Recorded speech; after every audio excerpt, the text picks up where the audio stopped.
রঙে রাঙানো নানান রং ও বৈচিত্র্যের আরএফএল সার্ভিং বোর্ড, মনের রঙে রাঙানো।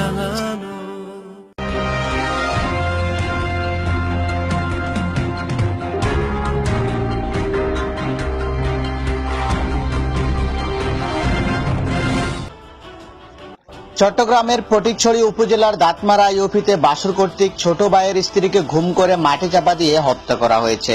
নিহত মহিলা মনোয়ারা বেগম দাঁতমারা ইউপির 4 নং ওয়ার্ড বড় বেতুয়া তারাকো দক্ষিণ এনায়েতপুর রাবার বাগান সংলগ্ন আব্দুল সালামের বাড়ি সৌদি প্রবাসী আবুল হাশেমের স্ত্রী।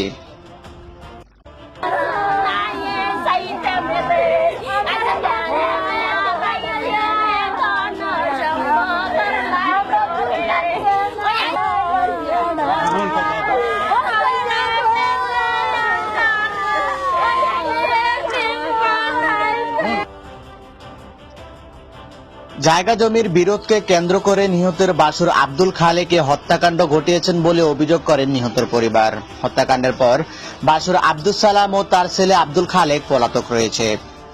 জানা যায়, মনোয়ারা বেগম গত 3 মার্চ শুক্রবার দিবাগত রাত থেকে নিখোঁজ হলে পরিবারের সদস্যরা বিভিন্ন আত্মীয় স্বজনের বাড়িতে খোঁজাখুঁজি করে না পেয়ে ঘটনাটি এলাকাবাসীকে জানালে তারা এলাকার সন্দেহাতীত বিভিন্ন স্থানে তল্লাশি চালায়। গতকাল 5 মার্চ সকাল হতে এলাকাবাসীরা খোঁজাখুঁজি করার এক পর্যায়ে ঘরের পূর্ব পাশে দেবতার গর্ত নামক স্থানে মাটি চাপা দেওয়া অবস্থা মহিলার নিথর দেহের সন্ধান পায়। পরে দাঁতমারা ফাঁড়ির পুলিশ ও ভোজপুর থানা অফিসার ইনচার্জ দুপুরে ঘরের পূর্ব দিকের পরিত্যক্ত জায়গায় মাটি চাপা রাখা অবস্থায় মহিলার লাশ উদ্ধার করে থানা নিয়ে আসে এবং বাসুরের পুত্রবধূ হাসিনা বেগম ও বাসুরের মেয়ে সালমা আক্তারকে জিজ্ঞাসাবাদের জন্য পুলিশ হেফাজতে নিয়ে আসে।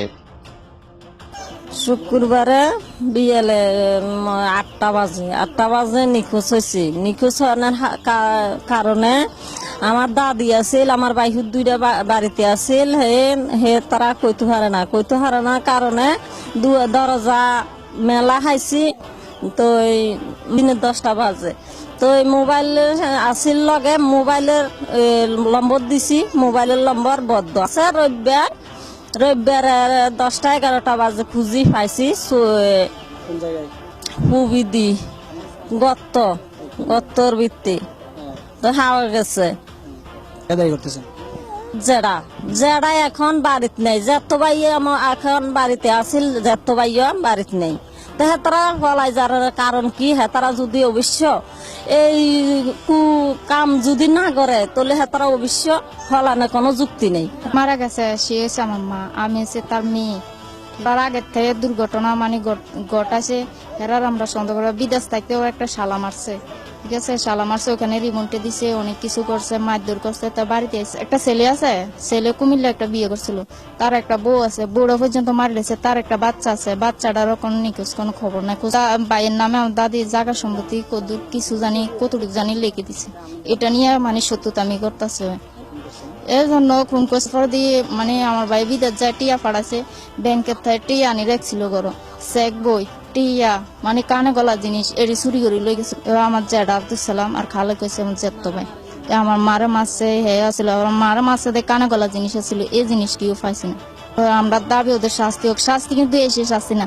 আমার মা জন হারাইছি, আমরা জন এতিম হয়েছি, আমরা চাই আমার মা যেরকম মরছে তারা ওইরকম মরক। আমি তাৎক্ষণিক এদের সাথে যোগাযোগ করলাম, মানে মনোয়ারা নাকি হারানো গেছে, শুক্রবার থেকে এরা পাইতেছে না। সন্দেহ হয়েছে আশেপাশে মানে দেওয়ার ঘাড়া গর্ত আছে অনেক কয়েকটা, যে কোনো গর্ত বা আশেপাশে টিলা ঝোপ ঝাপড়ায় ফেলে রাখতে পারে বা করতে পারে। চেয়ারম্যান সাহেবকে ফোন দিছি, ফোন দেওয়ার পরে চেয়ারম্যান সাহেব আমাকে বলে আগে ওনাদেরকে কোন জায়গায় আছে, কিভাবে আছে, এটা জায়গাটা সিলেক্টেড করতে বলো। তখন আমি এদেরকে মানে জায়গাটা সিলেক্ট লাশটা পাওয়া যায় কিনা কে তল্লাশি করার জন্য বলি। এরা প্রায় 200-250 লোক হবে, 10টা থেকে প্রায় 12টা কি 1টা পর্যন্ত তল্লাশি করে কোনো লাশের বা কোনো লোকের সন্ধান পায় নাই। আজকে সকালবেলায় ফজরের নামাজের পর থেকে প্রায় অত্র এলাকার 20-40 জনদেরকে নিয়ে চতুর্দিকে খোঁজাখুঁজি শুরু করছে। অবস্থায় পার্শ্ববর্তী মানে বাড়ির পূর্ব পাশে গর্ত থেকে লাশের আংশিক নমুনা তারা দেখতে পারে। তখন আমাকে ফোন দিছে, ফোন দেওয়ার পরে আমি সাথে সাথে চেয়ারম্যান সাহেবের কাছে ফোন দিলাম। তাৎক্ষণিক দাঁতমারা তদন্ত কেন্দ্রে গিয়ে আইসি সাহেবের সাথে যোগাযোগ করলাম। যোগাযোগের পর আইসি সাহেব ওসি সাহেবের সাথে যোগাযোগ করে এ ব্যাপারে ভূজপুর থানার অফিসার ইনচার্জ আব্দুল লতিফের কাছে জানতে চাইলে তিনি কথা বলতে প্রথমে কিছুটা গড়িমসি করেন, পরে ইতস্তত হয়ে বলেন, লাশ যথাযথ প্রক্রিয়া এটাকে সুরতাল করছি, মর্গে পাঠানোর ব্যবস্থা করছি। এখন লাশের আত্মীয় স্বজন যারা আছেন তারা এই বিষয়ে যদি কাউকে সম্পৃক্ত করে নিয়মিত মামলা রুজু করে আমরা মামলা নেব এবং সাধ্যমতো চেষ্টা করবো এটাকে প্রকৃত অপরাধী যারা তাদেরকে আমরা আওতায় আনার জন্য।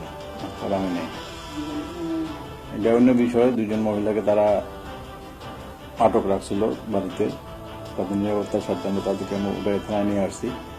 তাদেরকে জিজ্ঞাসাবাদ করতেছি, তথ্য যদি পাওয়া যায় তাহলে তথ্য সংগ্রহের জন্য তাদেরকে আমাদের কাস্টডিতে আছে। এগুলো তাদের তথ্য সংগ্রহ, অন্যদিকে মহিলা দুটো নিরাপত্তার বিষয় আছে। তদন্তের বিষয়ে জমি জমার বিরোধ না অন্য কোনো বিষয়, এটা এখনো সুস্পষ্ট না। এটা তদন্ত সারা বলা যাবে না প্রকৃত ঘটনাটা কি। এই ঘটনা সুষ্ঠু তদন্তপূর্বক হত্যাকারীদের কঠোর শাস্তির দাবি জানিয়েছেন নিহতের পরিবারের সদস্যরা। ফটিকছড়ি থেকে এম আলমগীর নিশানের পাঠানো তথ্য ও মোহাম্মদ সেলিমের ক্যামেরায় ৭১ বাংলা নিউজ ডেস্ক।